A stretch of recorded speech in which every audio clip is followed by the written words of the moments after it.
everybody to our webinar looking at the carbon markets, voluntary carbon markets, following up on CSC's study that we released a month or some ago, on the investigation we did in India. I'm Sunita Narayan, and I'm joined by an amazing panel, which I will introduce. But first, a quick introduction on why this study, why the webinar, and the importance as we head to COP28. It is very clear that financing is going to be a very important part of whatever we discuss when it comes to climate change. The quantum of finance that is needed, both for loss and damage, as well as for transformation in the countries of the South, is massive.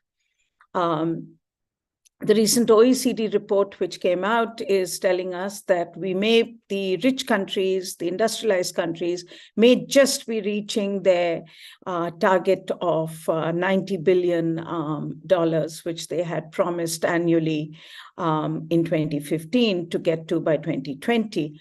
Now, even if we forget the methodology of that study on how they estimated that, there are two key findings that will be important for us to keep in mind as we move towards this meeting on carbon markets. One, that the bulk of the money that is coming in the name of climate finance is coming in from multilateral and bilateral sources, 80%. Private sector financing is minuscule. And then the bulk of the money that is coming both from the multilateral, bilateral, and private sector combined is coming as loans and equity, not as grants. Now, this means that we, in the name of climate finance, are giving additional money as loans and equity to countries who are already indebted, and that is only worsening their debt burden.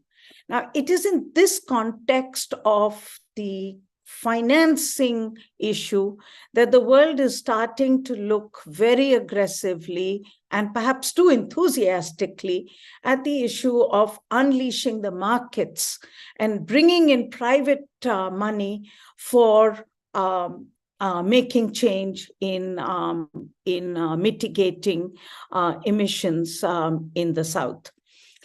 I have to make it clear that we at CSC are not against the idea of carbon markets. We believe that carbon markets could be a force for change, but that means that the market has to perform according to certain societal rules which will drive transformation. And we also say this because of our experience of the clean development mechanism, which we at CSC had termed the cheap development mechanism, and very quickly we started calling it the corrupt development mechanism. So we really do not want the use of the market again to become another instance in which we do not do good for the planet, we do not do good for communities, we do not bring the transformation that is required, especially when we are in such dire situation. Climate change is a reality. Climate change is no longer an issue on which we can do some genteel and business talk and sort of think it's going to go away. It's real. So we need real solutions. Now, it is in this context that we decided at CSA to take a look at the voluntary carbon markets.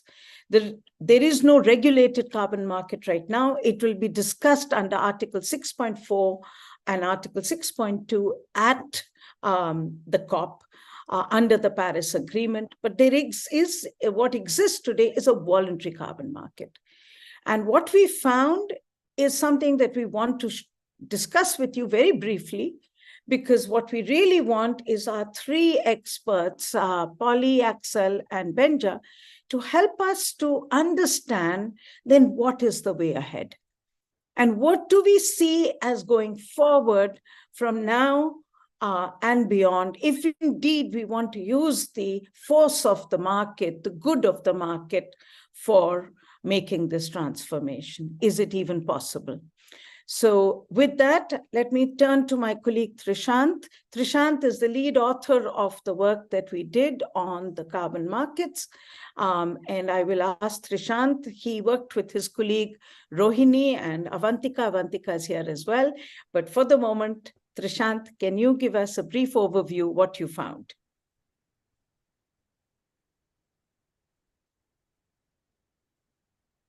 Thank you, Sunita ma'am. Hello, everyone. Thank you for tuning into the webinar on voluntary carbon market, a need for course correction. Before we dive into the heart of the conversation, I shall start by giving an overview of the study that Center for Science and Environment and Down to Earth conducted on the voluntary carbon market and what we found. One of the first things that we realized when we started analyzing the market was that VCM is a sophisticated ecosystem. It was almost a $2 billion market in 2021. And we also realized that how difficult it would be to explain this ecosystem to a lay reader, something that we wanted to do. We also realized that India is one of the leading players in the voluntary carbon market, the second largest supplier of offsets. And we estimated that the VCM's value in India is worth $1.2 billion. So we wanted to understand where these offsets were coming from within India. And so we started on the document trail of these projects. We talked to developers, we started talking to verifiers, we started talking to the certification bodies. And this was a weeks-long exercise. And one thing we learned that the market has a rule of secrecy. We were stonewalled from getting information on these projects, and we were told that we had to sign non-disclosure agreements to visit these projects. But we pushed on. We somehow, through these documentations, we somehow managed to find locations of these projects. We traveled to 40 locations in 5 different project categories in 4 states within India. One of the first cases that we looked at was the case of improved cook stoves. Now, clean cook stoves as a business model has really picked up in the carbon market in recent years. And we conducted our studies in the states of Karnataka and Madhya Pradesh. What we found is that even though cook stoves have been distributed to communities, most of them are either not using the cook stoves or are using them sparingly. Developers simply assume that target populations would shift to low emission appliances without any incentive for behavior change. And these households were using other sources of cooking, including LPG cylinders, and even continuing with the biomass cooking that they were doing before. So there was a serious overestimation of credits in this case. Then we also looked at the issue of planting trees for carbon. There is Araku Valley project that we went on to study. The tribal communities in Andhra Pradesh, Araku Valley, have set up plantations on their private lands. But the carbon credits earned by the projects are actually owned by the project developers. In this case, it's a foreign developer by the name of Livelihoods Fund. And through agreements, the farmers have given their carbon rights for over 20 years to these project developers. Farmers that DTE, CSE spoke to were not aware of carbon credits. We found that there were issues with the project. One, that there were claims made by others that they had contributed to afforestation in the region. So were these plantations really additional? And who was benefiting from carbon credits? The only benefits that the tribals were getting were free saplings and trainings. None of the money was being shared with them.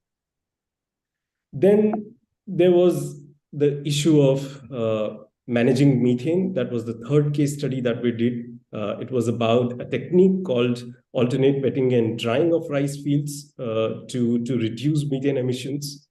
The key concern here was monitoring challenge with these projects and how the benefits would be shared with the farmers who are actually putting in their labor and their land for these projects. The fourth case study was around household biogas plants. Globally, over 200 household biogas plants are registered with Verra and Gold standard, and about 50 projects are within India. We found in the project that we studied was that it was basically being the building of the biogas plants was basically being subsidized by the government and in part being paid by the beneficiaries as well. We also estimated that the carbon credits were actually paying for a fraction of the cost of building these biogas projects. So it was about rich polluters were really getting away with the poor subsidizing for their efforts. And the next case study that we took up was the renewable energy projects. Renewable energy projects are consist of the biggest share of the voluntary carbon market portfolio in India, with over 891 projects in India and over 268 million credits issued to them. So the carbon credits issued to renewable energy projects were actually a fraction of the project cost. That is what we calculated. They would almost represent less than 3 to 5% of the cost of project for the first crediting period. So this means that the project is not being built or has become viable because of the carbon credits, but offsets are being claimed saying that the projects have happened because of the money from credits, and so the emission reductions achieved are being sold. With that, I would like to ask Sunita ma'am to carry the discussion forward and to conclude our findings. Thank you. Thank you, Trishant. Before I open up to the panel, let me also give a brief on our conclusions and our recommendations. So as Trishant has explained to you what we have found, just 1 minute, let me make this full screen. Is this okay, Trishant? Trishant, can you? Yes, we can see you. Is that okay? Fine. Yeah. So our conclusion, a little harsh conclusion, but I think the facts bear us out. So on this is that the entire purpose of the market seems to be to serve the interest of the retinue of project developers, auditors, and others who make a profit out of this lucrative carbon business.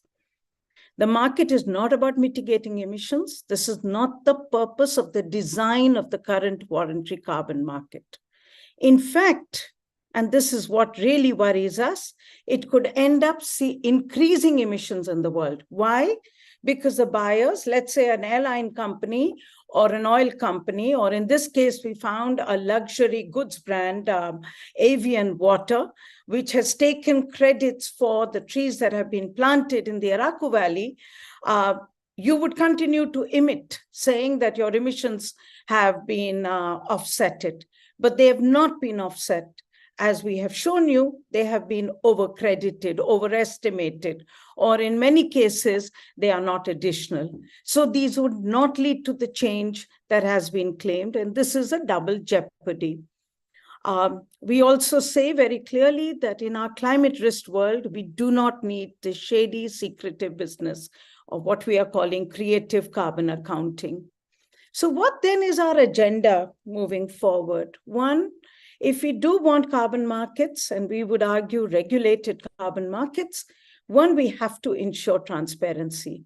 The entire effort that we took, and it is really huge effort by Trishant and other colleagues to go through the database on Verra, on Gold Star, download every document, find the location, and at every point we were blocked.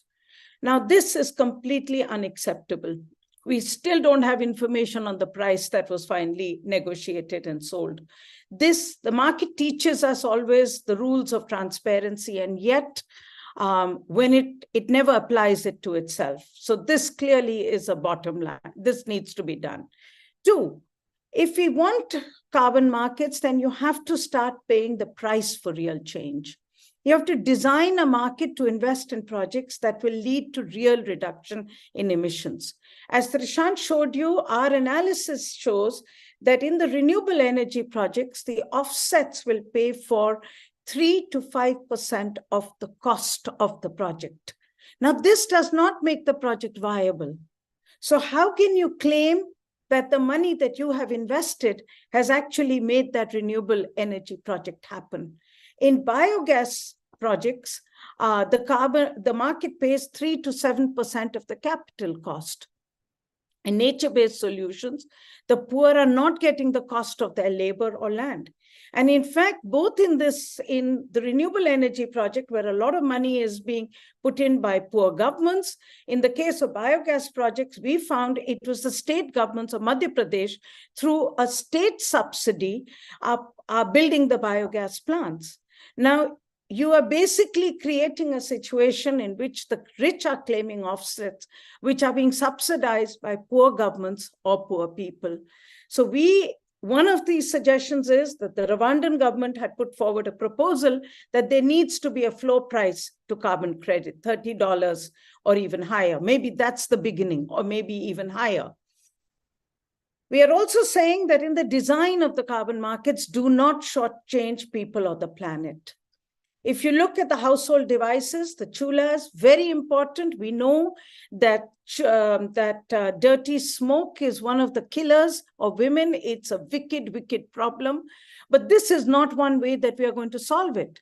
Here, you're giving an improved chula, but it only adds up to 20%. The community will get, or the household would get, only 20% of what the developer would earn. This completely is wrong. And particularly because if you do not incentivize people, you will not get behavior change.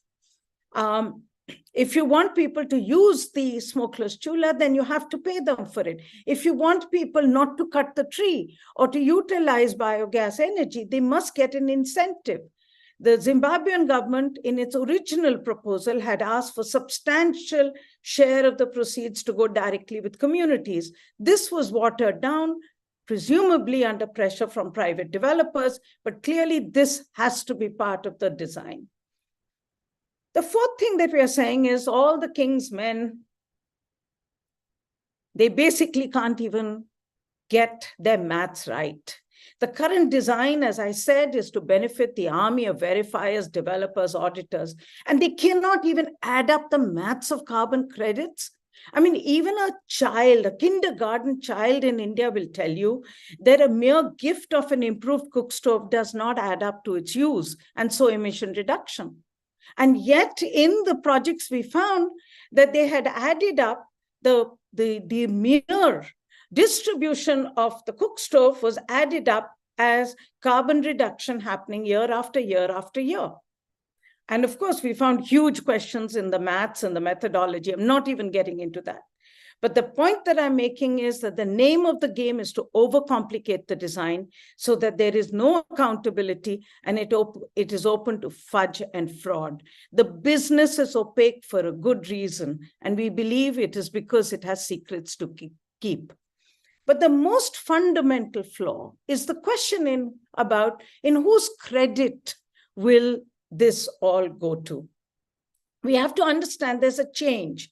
During the Clean Development Mechanism under the Kyoto Protocol, there was a group of countries which had to take emission reduction, and there was another group of countries which could have clean projects in them. Under the Paris Agreement, all countries have emission reduction targets, nationally determined contributions.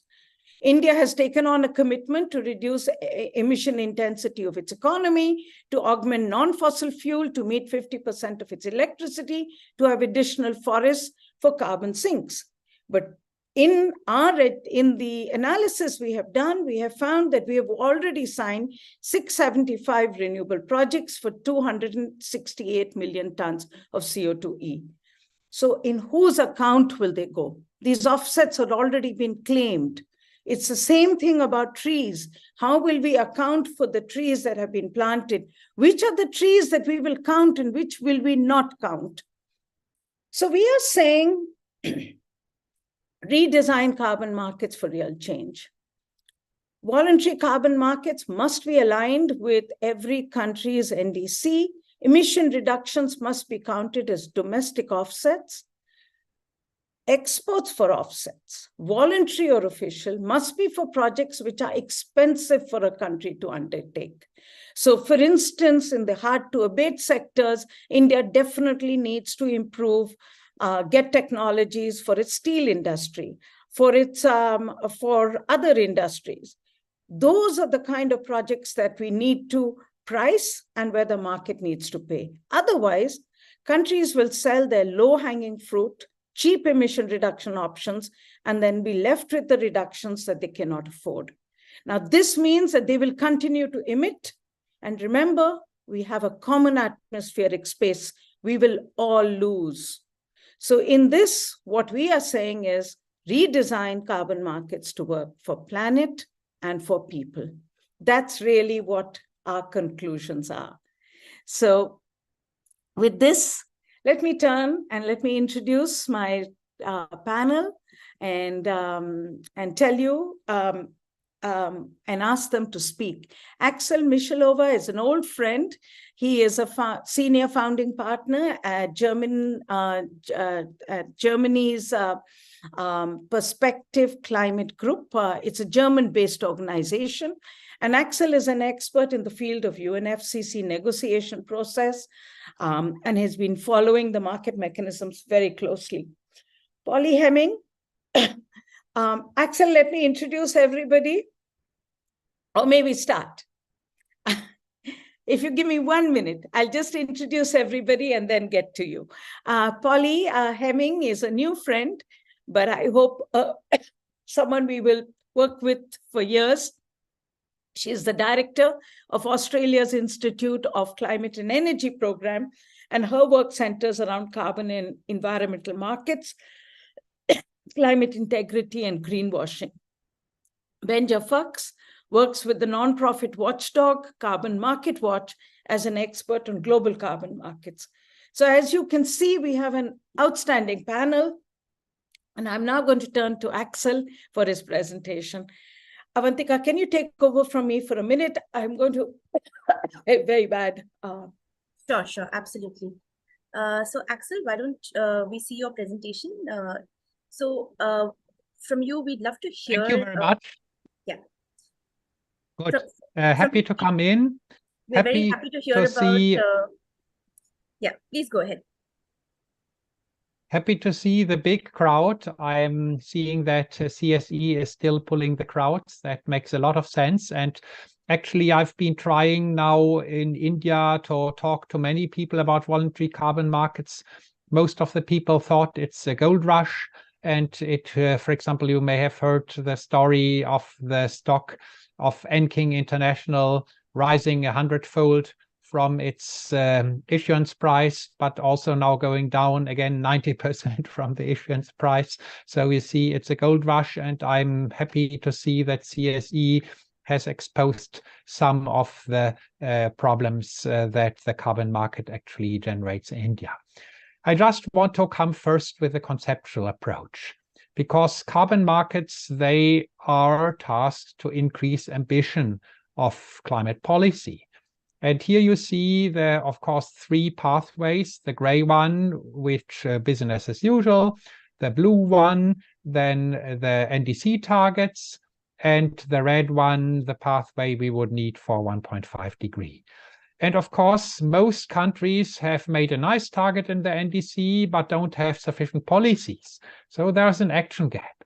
And of course, there's a big ambition gap. And this Monday, the emissions gap report of UNEP again showed it starkly how big this is.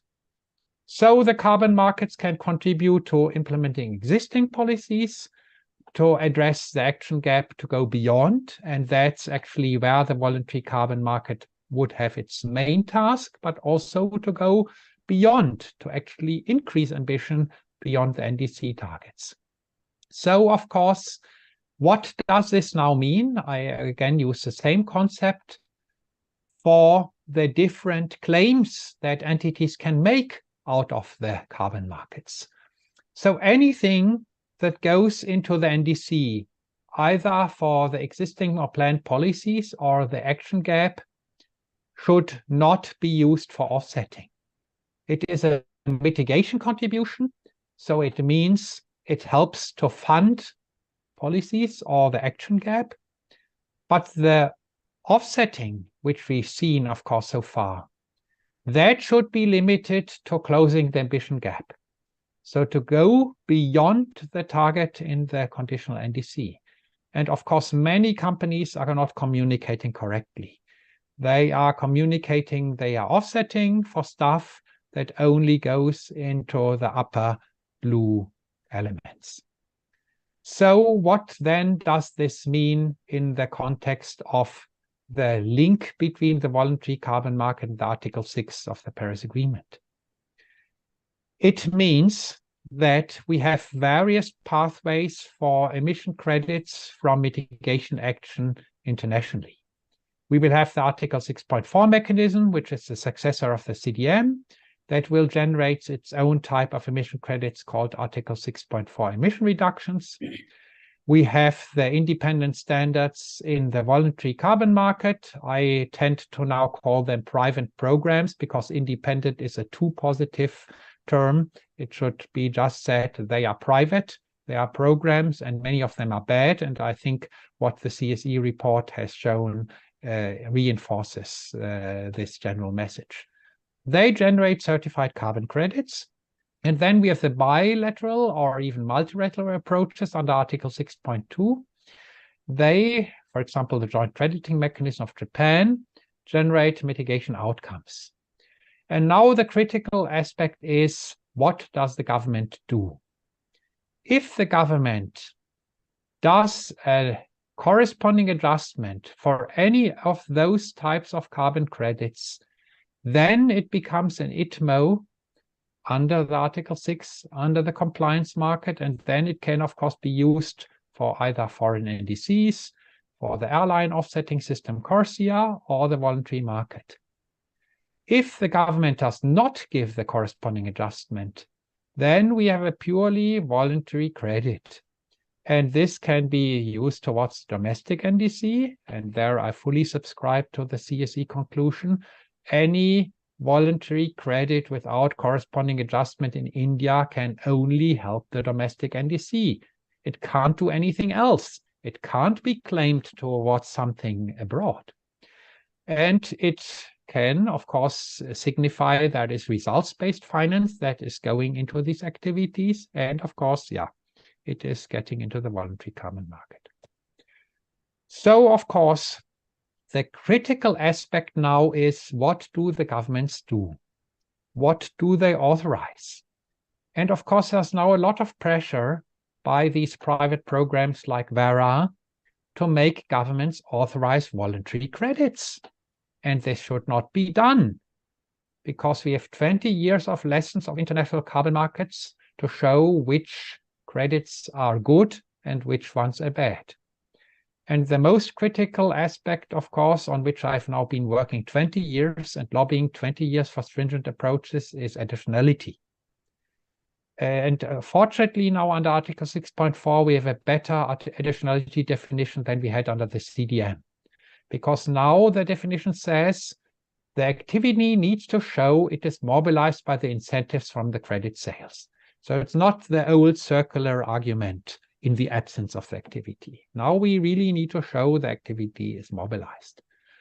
And of course, what we also have learned is the barrier tests, where people make flowery stories about, oh, everything is so difficult, it's prohibitive, we don't have the technology, we don't have the workers who can apply the technology and this and that. This has not worked. And any private program that relies on barrier tests will have non-additional projects pass. And also the common practice tests mostly do not work, because it's in the nature of a new attractive technology that it comes for a little penetration to a high penetration. So yeah, the common practice test actually doesn't resolve the additionality problem.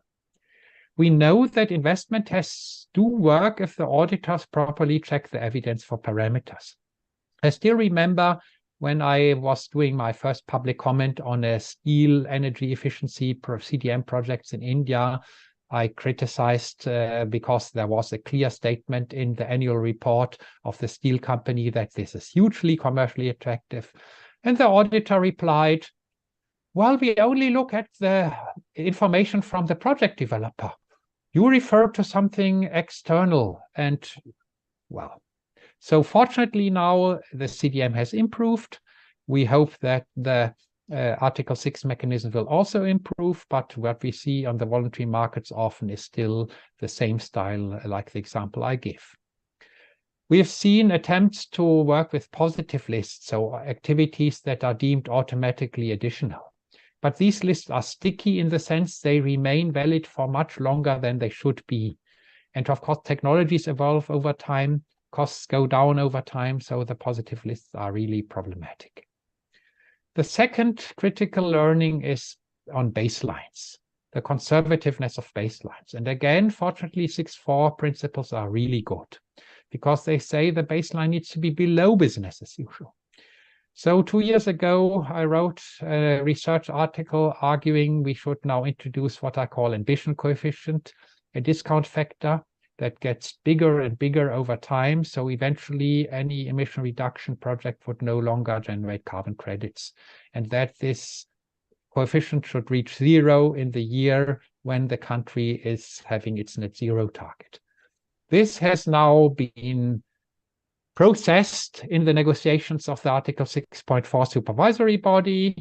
The concept is still there. Of course, it's diluted to some extent, but I would hope that, of course, pressure by NGOs like CSE and others pushes the actors on the international level to retain these approaches. We also need much more specificity regarding the uncertainties and quantification of parameters. So we should add up with the conservative end, and we should have default parameters. I agree with the CSE study that often methodologies are overly complicated, but one can address this by choosing conservative defaults, and then you don't get into these obfuscation exercises. And of course, avoided deforestation or REDD+ baselines are particularly tricky, as everyone has noted in the past couple of months. So now getting into how could these markets develop in the future? I see two possible futures. One where the voluntary markets just vanish because the compliance markets are seen as the only serious approach. And 1 year ago, I would have thought, well, that's maybe 30% probable. But now after this 12 months of scandal after scandal in the voluntary carbon market, I now think that is 70% probable. Unless the voluntary market actors get their act together, agree on high quality criteria. We have the ICVCM, we have the CCQI, but they are slow and they are, of course, internally torn because there's also conflict of interest within these initiatives. The other future would be that the good, credible, robust, conservative private market programs serve both the compliance and the voluntary markets. But yeah, as I said, this is getting less and less probable. Any serious voluntary carbon market operator should have an interest in high integrity credits because it's better for them to have a low volume but a high price market compared to a medium volume low price market or a zero volume low price market. I was talking to South Pole, a famous developer from Switzerland. He has had huge problems with their Kariba REDD+ voluntary carbon market project because the baseline was overestimated, but they didn't want to acknowledge that. I talked to the CEO and asked him, look, why don't you cancel the credits that are the difference between the old lenient baseline and the new baseline that would be more realistic? Then you will be seen as a frontrunner. He didn't want to listen to me. Now he lost everything. He lost his job. He lost the reputation of his company. The credits have been banned from trading and the project is dead. So, and this race to the bottom that we've seen in the past will lead to the destruction of all carbon markets. And like South Pole destroyed its own future, it could also destroy the future of everyone else. And we've seen it with the CDM. And I'm sure that the governments and institutions internationally will rein in on the voluntary market if they think that the voluntary market is a source of structural risk. We are seeing it in the US. We are seeing it in other countries as well. So what are my recommendations for Indian actors? Focus on high quality supply for both the voluntary and the sovereign compliance carbon markets. Currently, Indian voluntary carbon market providers have a very bad reputation internationally. They serve the low end, and CSE studies have shown it again. So ideally, what I would like to see is that the Indian government gets strongly into Article 6, building on the historical precedent and engaging with the CDM, offer ITMOs with corresponding adjustment. I think the start that we've seen with the 6.2 eligibility list is really good, because these are projects that have a high chance of being additional and a good start. The government should ensure that the domestic carbon market design is in line with the requirements of Article 6. And what we've so far seen with the BE market is so-so. I was involved initially in some earlier elements of design, but since it has been taken up by big four consultancies, it's deteriorating. And unfortunately, India, still in the Article 6.4 negotiation, is having rearguard fights. The people representing India still want the old, bad CDM approaches in Article 6.4. So CSE and other NGOs in India, please rein in on your government. Tell them that we need a good 6.4 mechanism, and don't fight these rearguard battles. Thank you. Thank you, Axel. Thank you for some very plain speaking. Helps us all.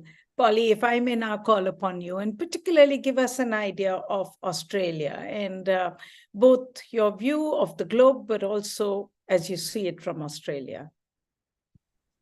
Thank you so much, Sunita. Thank you, everyone, for joining us. It's a privilege to be on this panel. I'm coming to you from Australia, as Sunita said. The Australia Institute is an independent public policy think tank. And yes, I am going to talk about the Australian context, but what I say is very relevant to the global context, as I will explain. There are significant lessons to be learned from Australia in the way that carbon credits are generated, as in the quality of the credits themselves, but also the way that they're used. And while I'll talk about a compliance market, I think what we're seeing is a merging of the voluntary and compliance markets under Article 6. So everything I say is relevant to the global situation and the voluntary market in India. So Australia is a case study in what we've been seeing globally for some time. Not only a lack of credible carbon storage or avoidance happening in carbon credit projects themselves, but the way that carbon credits are being used by the fossil fuel industry and government to conceal the contradiction between commitments to reduce emissions and actions that increase fossil fuel supply. This is what Sunita was alluding to earlier in her introductions. Of course, we know in theory offsets were and are only ever meant to be a means of last resort, but they're being used to justify ongoing, or even worse, increasing emissions by countries and industries and corporations who are desperate to cling to a business model in a time when what we need is structural change. So in Australia, for example, our government is opening up an entirely new gas basin, which will result in 1.2 billion tonnes of greenhouse gas emissions over 25 years to 2050, literally on the basis that some of the emissions from production in Australia will be offset. As Axel said, the host of COP, the UAE, is essentially buying up African countries to offset its planned oil expansion.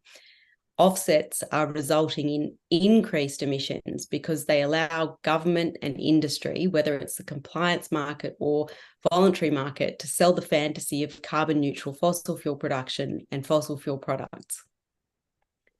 Australia is also a case study in one of the most problematic aspects of carbon markets, and one that is the most contentious to talk about. The idea that carbon markets should deliver more than carbon. And these are things like bringing people back to their traditional land, conserving forest, employment opportunities, protecting biodiversity. They're what are called co-benefits.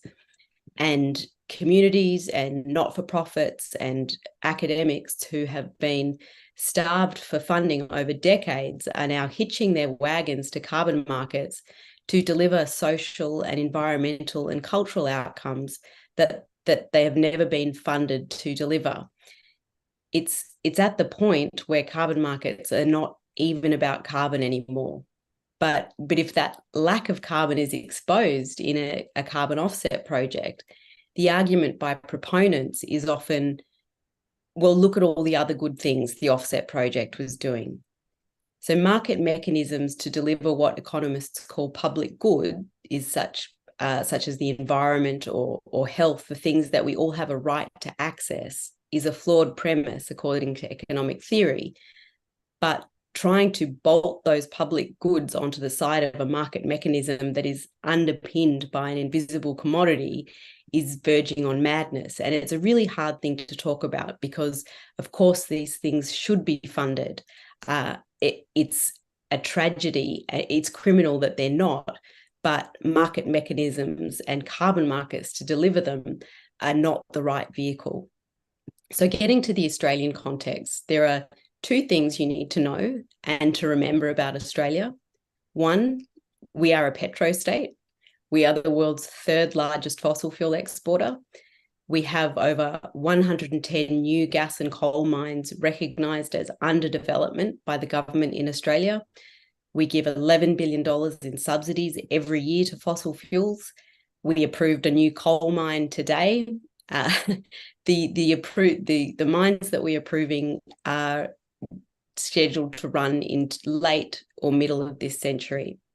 So accordingly, for a petrostate, and this is number two, all Australia's climate policies are designed to protect our fossil fuel industry. Our government uses announcements about renewable energy and climate targets to distract from the fact that we have no plans to phase out fossil fuels. We're aggressively pursuing fossil fuel expansion. And this is the case for a number of countries around the world who also plan to use carbon markets to justify this expansion. There's a reason no one thinks of us as a petrostate, and it's because we are really, really, really good at greenwashing. Our tourism campaigns make us look like a country covered in trees where we all sleep in the pouches of kangaroos, but we are a petri dish for some of the most egregious climate loopholes you can think of in order to protect our resources industry. In fact, I once gave a briefing to a group of diplomats, and a representative from another petrostate, a fellow petrostate, approached me and said, "I just come to your events to get policy ideas for my country." So one of those greenwashing mechanisms is carbon markets. And over the last 10 years in Australia, the previous and current government have been incredibly sophisticated in setting up a carbon market designed explicitly to facilitate fossil fuel expansion. This is not hyperbole. This is our leaders have, this is on the record. If you're a country with an increased climate target, but an ongoing commitment to business as usual or increased fossil fuel production, the key to reconciling that on paper is an unlimited supply of government-certified carbon offsets, which may or may not represent real reductions. So every fortnight in Australia, anywhere from 100,000 to 2 million offsets are being issued to projects in Australia, which are then available for polluters to buy. There is no requirement on polluters in Australia to reduce their absolute emissions. They can increase their emissions infinitely under regulation as long as they buy offsets. In the last 2 years, we've also been setting up a carbon crediting framework in the Pacific region, which I will mention briefly if there is time, but I'll stick to the domestic context. In order to facilitate an increased supply of affordable, that's a key word, affordable offsets available to industry, the government has put policy and administrative changes in place that include fast-tracking offset method development and project registration, lowering the requirements for people to participate in offset projects, and government working with industry to co-design offset methods. So Economics 101 tells us that when a supply of a product is increased, the price drops. And this is what has happened with carbon credits in Australia. But just in case there was any risk of the price getting too high, the government has also committed to capping the price of offsets to emitters covered by our compliance mechanism. The capped price is $75 Australian, which is lower than the internal carbon price of most companies. So I can tell you, and the government will tell you, that Australia notionally has one of the most well-regulated and robust carbon crediting frameworks in the world. We have our own independent government regulator of carbon credits. Our government held an independent review of carbon offsets to ensure the scheme was fit for purpose.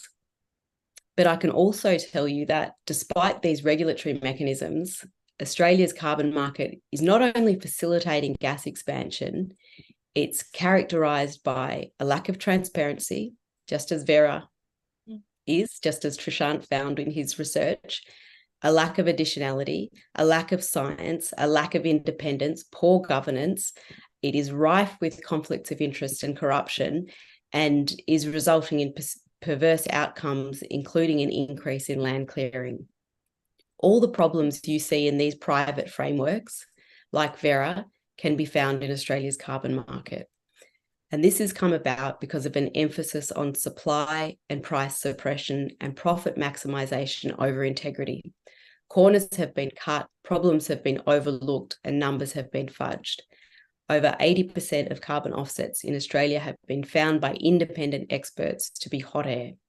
So the three biggest ways of generating carbon credits in Australia are being given carbon credits for not cutting down trees that were never going to be cut down, growing trees that already existed, or capturing gas from landfills that were already earning revenue from electricity. So even the industries generating the credits have admitted that they're being given credits for nothing. So we find ourselves in a situation where this entire ecosystem, even though it is so manifestly flawed, is protected by government, meaning there is no recourse.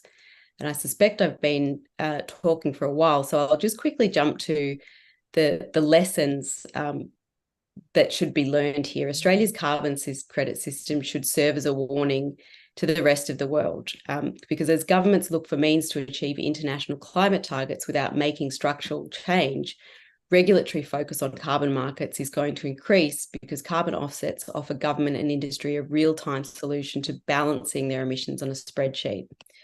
So in terms of just quickly some lessons, just because something is regulated doesn't mean it is higher quality. Regulating these schemes doesn't mean fraud won't occur. Where the incentives for fraud are high, fraud will occur.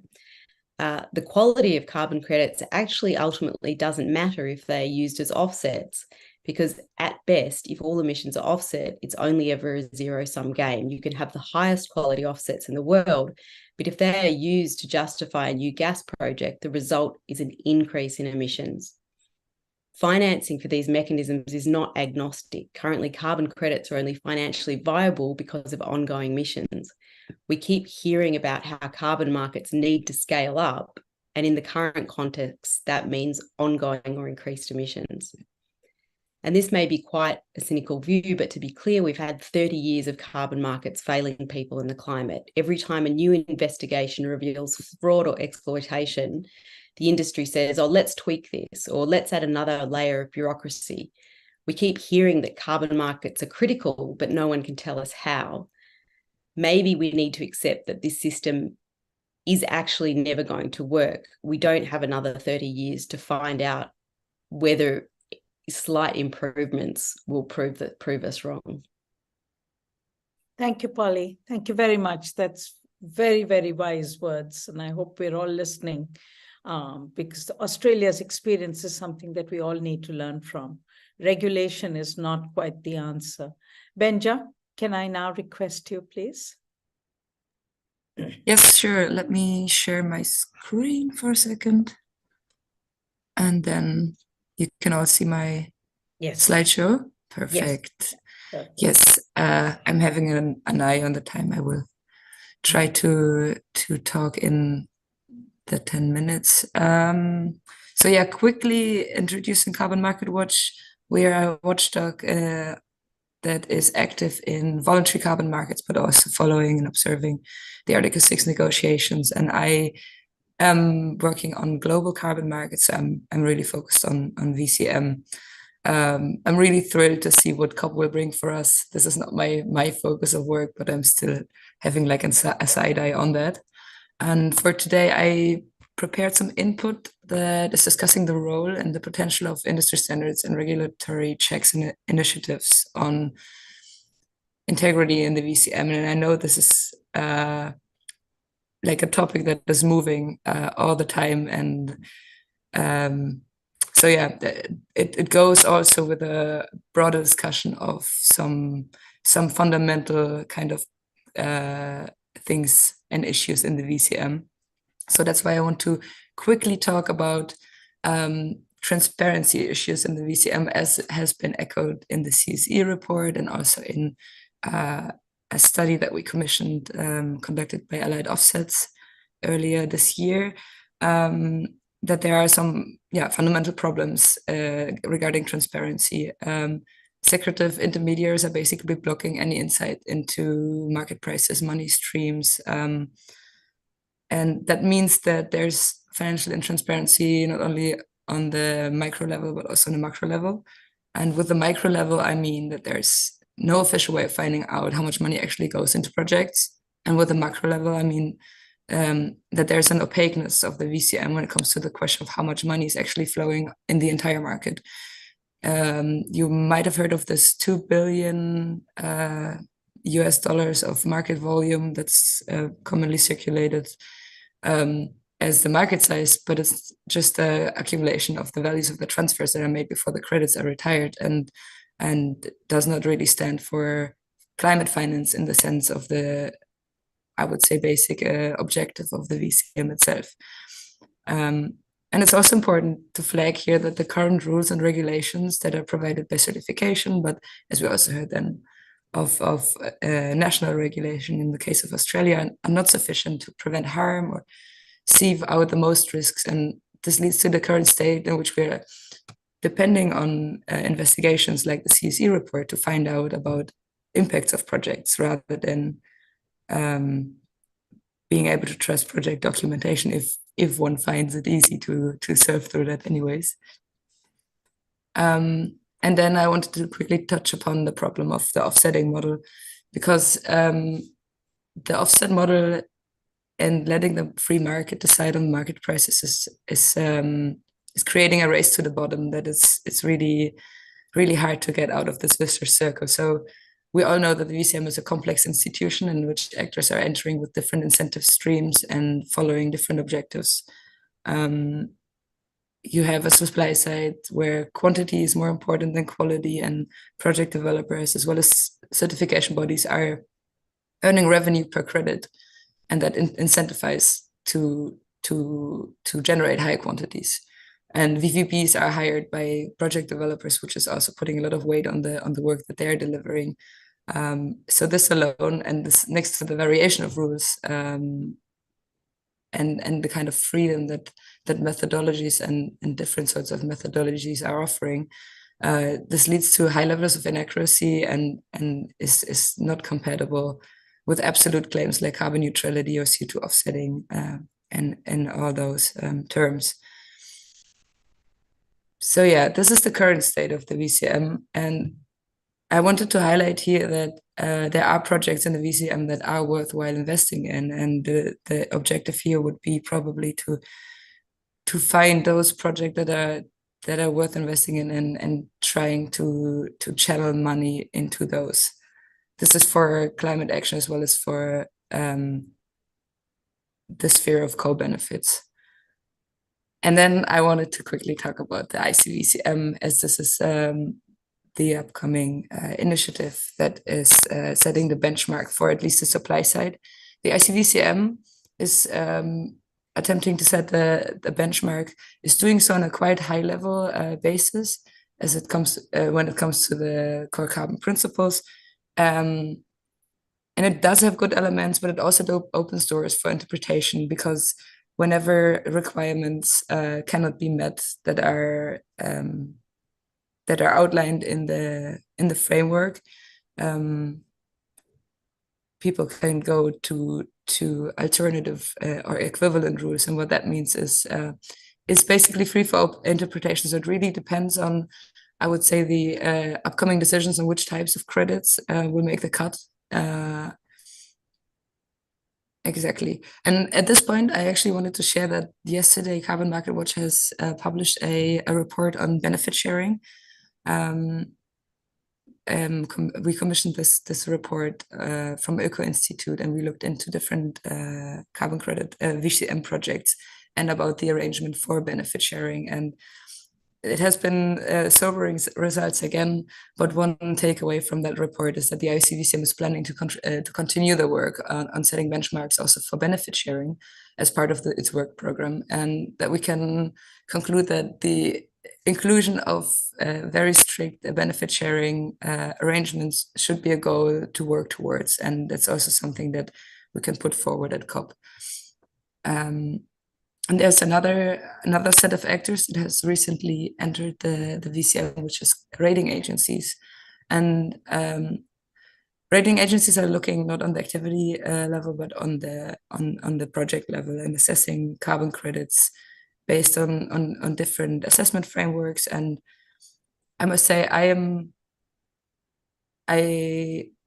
we commissioned a study as well on rating agencies, looked into four of them, and we concluded that there's a very good level of detail possible through the assessments, but still there's also a varying degree of strictness in the frameworks applied by the rating agencies. So the message stays: buyers should engage in whatever they're doing in the VCM, what they're buying, and what kind of services they're relying on. And that in turn also means that assessment frameworks used by rating agencies in order to assess the quality of credits should be publicly available. I think that's something that messaging will stay in the VCM as it is right now. So concludingly, the differences and the mindsets of different VCM actors can only be addressed by rating agencies, the ICVCM, to a limited degree. What the ICVCM and others can do, and as the VCMI did successfully, is pushing the agenda more towards a no offsetting contribution claim model in order to break the vicious circle. So once we shift that paradigm, we can actually open the door for payments that are actually covering the real cost of projects and leaving behind the bloated market and figures, and a VCM that is not serving, but only covering itself with the objective of climate action. That's I think, a key message here. And the real objective of the VCM is channeling climate finance into projects that are worthwhile investing in. And I think financial transparency and understanding the flow of money is a goal that we should strive forward. And yes, I think that's all I have to say at this point, because yeah. Thank you, Benja. Thank you very much. Thank you. That's wonderful. You're welcome. If you can switch off your share. Yes. Wonderful. So we're coming to pretty much the end of our time, but Polly, there are a few direct questions to you, and if I could ask you, essentially asking you whether you were referring to the regulated carbon market in Australia, and then a follow-up that if what would be your recommendations very briefly on how to move ahead? Very briefly, Australia has a funny situation. We have a voluntary market and a compliance market, and they're essentially one in the same. So they are government certified carbon credits, and they can either be bought voluntarily or else they can be bought as part of regulation. But they are strikingly similar to the methods in the voluntary market globally. They mainly come from avoided deforestation or forest regeneration, nature-based solutions predominantly, and landfill gas. What's my suggestion going forward? Sorry, I'm trying to think about how to say this very, very quickly. Globally, I mean, I think what Benja has said, we need carbon contributions. We need more emphasis on Article 6.8. Carbon offsets are not climate finance. If you want climate finance, it should be, well, firstly, grant-based, and it shouldn't be linked to carbon offsets. If there is some way that governments can compel the private sector to purchase carbon contributions versus offsets, that's a really good start. And if there is some way of elevating Article 6.8, which is that non-market mechanism, we need to socialize the idea and expectation that businesses should be purchasing carbon credits, not carbon offsets, because there is a difference.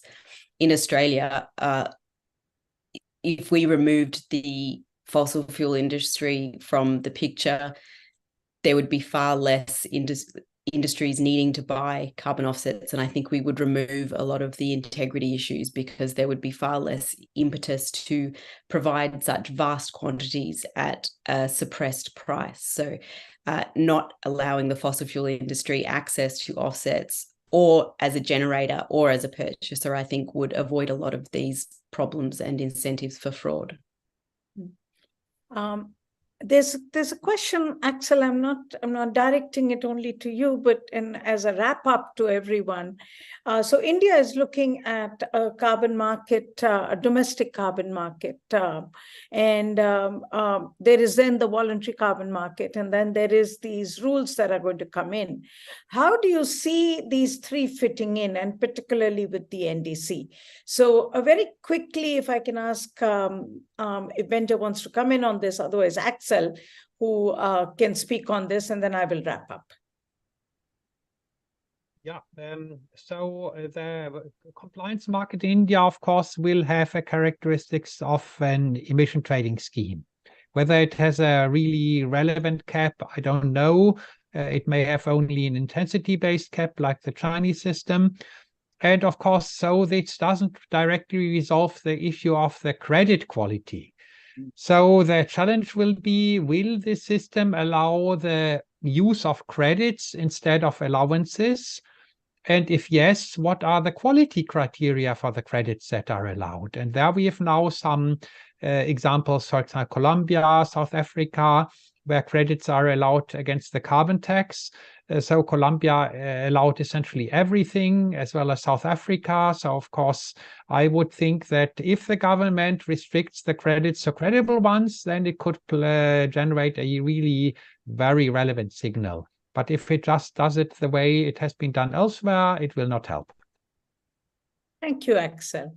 So as everyone can see, there's amazing interest in this topic. And I think I can tell you that from our point of view, Polly, Benja, and Axel, we will stay in touch with you, because we will continue to work on this as post-COP as well, because there are many aspects that we want to look at further.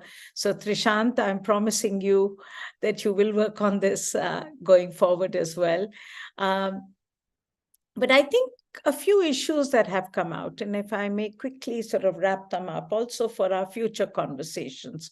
I think the first issue comes in terms of the nature of the projects. If you will see from the chat, and I'll encourage a lot the panelists to look at the chat, a lot of the people on chat are asking about biogas projects, about planting trees project, about projects that actually benefit and are needed for local communities. Now, it would be very sad if in this entire design of the market, whether it's voluntary, regulated, offset, that those very important activities that local communities can do, which can benefit the planet, benefit livelihoods, will be lost sight of. The question becomes, how do you make sure that there is integrity in the market, that the cook stove that is given is actually used, that the community which is getting the cook stove is benefiting from it, and that we are managing to save the use of firewood and so reducing the carbon emissions.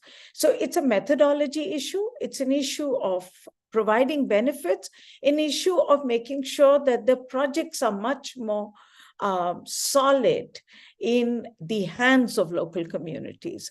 And I think this is where Axel and we will probably, I don't know, I think one day I will persuade Axel that I think an over-designed project, the EU style, does not work. We need under-designed project in the hands of communities, which can give people the rights to decide. And I think that's going to be, because otherwise we will end up with, again, the very big projects, which will be in large developers, which we will feel more confident will be verified. So I think that's an issue that I don't want us to lose sight of as we move on. And it's going to be the nature of the design. The other is, and I think Axel, Benja, and Polly, there is a difference in our view, Axel, and maybe Benja and yours, and again, a point of discussion and something that we should debate and discuss is the term additionality. For us, the additionality is not the problem. The issue is the price and how much of the price is the project paying. So for instance, when we came to renewable energy projects, our concern is that the project is actually paying a fraction of the price and yet getting credits for it. Now, Trishant showed me that Vera and Gold Standard had actually said that as renewable energy is not additional, we will not fund it. But renewable energy projects need financing. And if we can get private money through the markets, through renewable energy, even knowing that these are projects that are needed in our world, should not be the issue of additionality. The additionality should be how much of the money that is being paid to make that project actually viable. And that's when you get credit for it. And that's an issue of discussion that we should keep having amongst us. And as we can also guide the discussions in our countries and globally. And I think the last issue is really about the NDCs. And I know in African countries, there's a lot of disquiet. Every one of us is disquiet about the amount. How do we account for these? And our first to our own governments has been, at least let's prepare a registry of such projects. At least we must know what is happening and what's coming in the name of voluntary carbon markets. But the message that we should take back from Polly, and that's why the conversation with Australia and maybe a deep dive into Australia is necessary, because Polly, what you're telling us, that what is a regulated carbon market may not be the best example of how we should move ahead either. So what can we do to improve it? Keeping the Australian example, I think, is going to be also a very important part of the work that we in all our institutions need to do, so that we can make sure that this time, if indeed the market gets used and private financing is able to fund the mitigation efforts that are needed in our part of the world, that it does not become another instance of creative carbon accounting or no benefits to the planet. But with those words, let me thank our panelists. I think it's been a fascinating session. Thank you, everyone, for sharing your insights. Thank you, Trishant, for the work that you've done. Please thank Rohini as well. Wonderful work. And as you can see, there's a lot more work that we need to do. Thank you very much. Thank you.